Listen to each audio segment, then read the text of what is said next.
गुरुर्ब्रह्मा गुरुर्विष्णु गुरुदेवो महेश्वरः गुरु साक्षात् परब्रह्मा तस्मै श्री गुरवे नमः.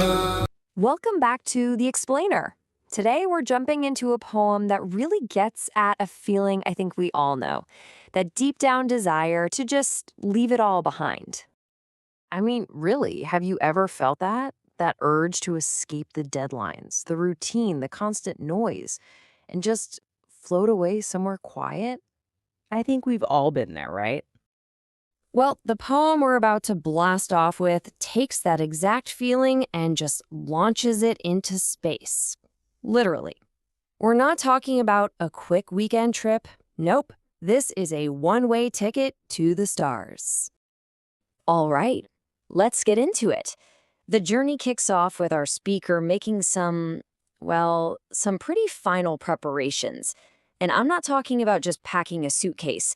This is a full-on, carefully planned breakup with planet Earth. Right from the get-go, these opening lines set such a powerful tone. It's so direct, so final. The instructions are crystal clear, and you just know there is absolutely no turning back from this. You know what's so great about the phrase, countdown here?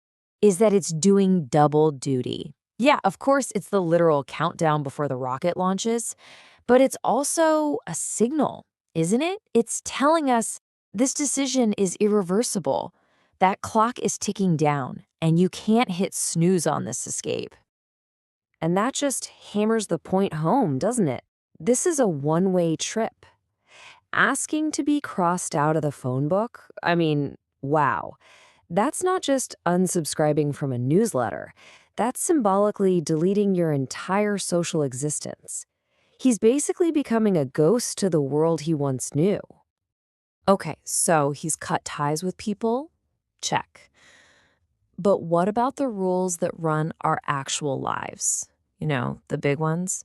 That's what's next. We're heading into a world where time itself doesn't call the shots.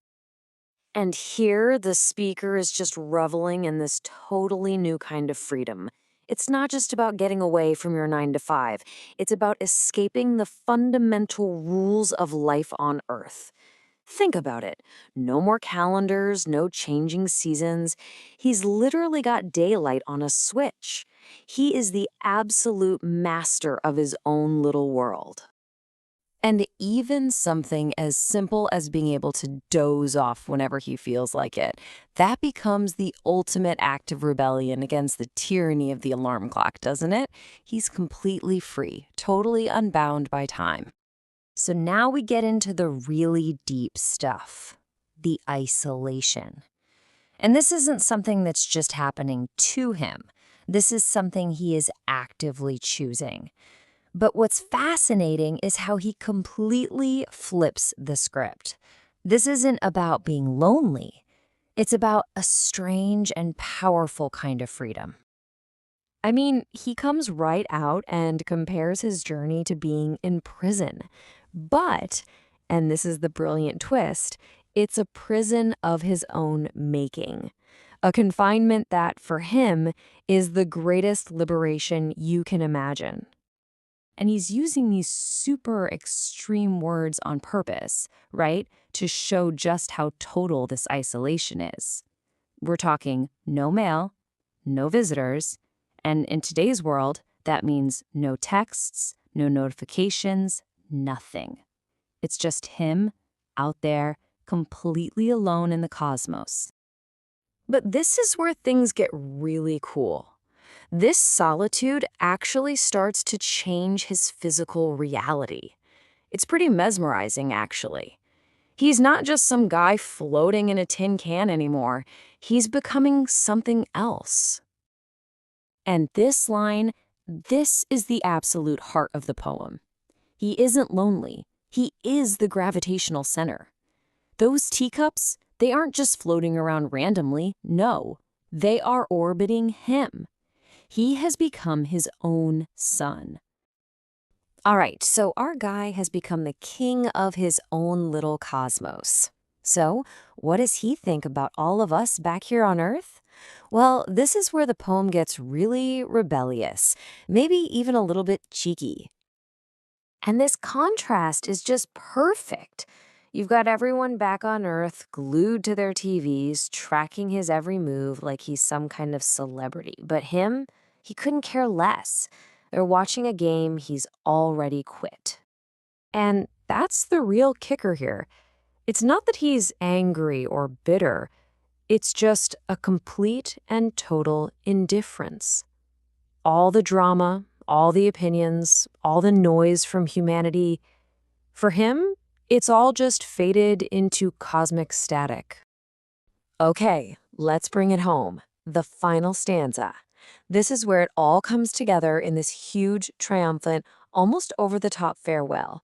You can feel the pace quicken, the rockets fire up, and then, boom, he is gone. And these last lines are all about emphasizing the scale of this journey, the sheer mind-bending scale. He calls it a transgalactic hop. This is way beyond just popping up to the moon. This is next level stuff. He's talking about 2,000 light years before the first stop. That's 2,000 light years. It's an almost unimaginable distance. He's creating a cosmic chasm between himself and everything he's ever known. And this is his parting shot. His final defiant message is basically, you can blow your top. It's so blunt. He's saying, go ahead, get mad. It makes zero difference to me way out here.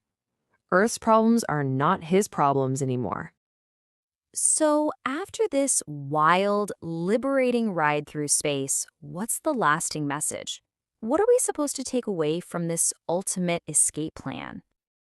Well, I think this poem is this amazing, funny look at the idea of escape. But it's not about running away because you've lost.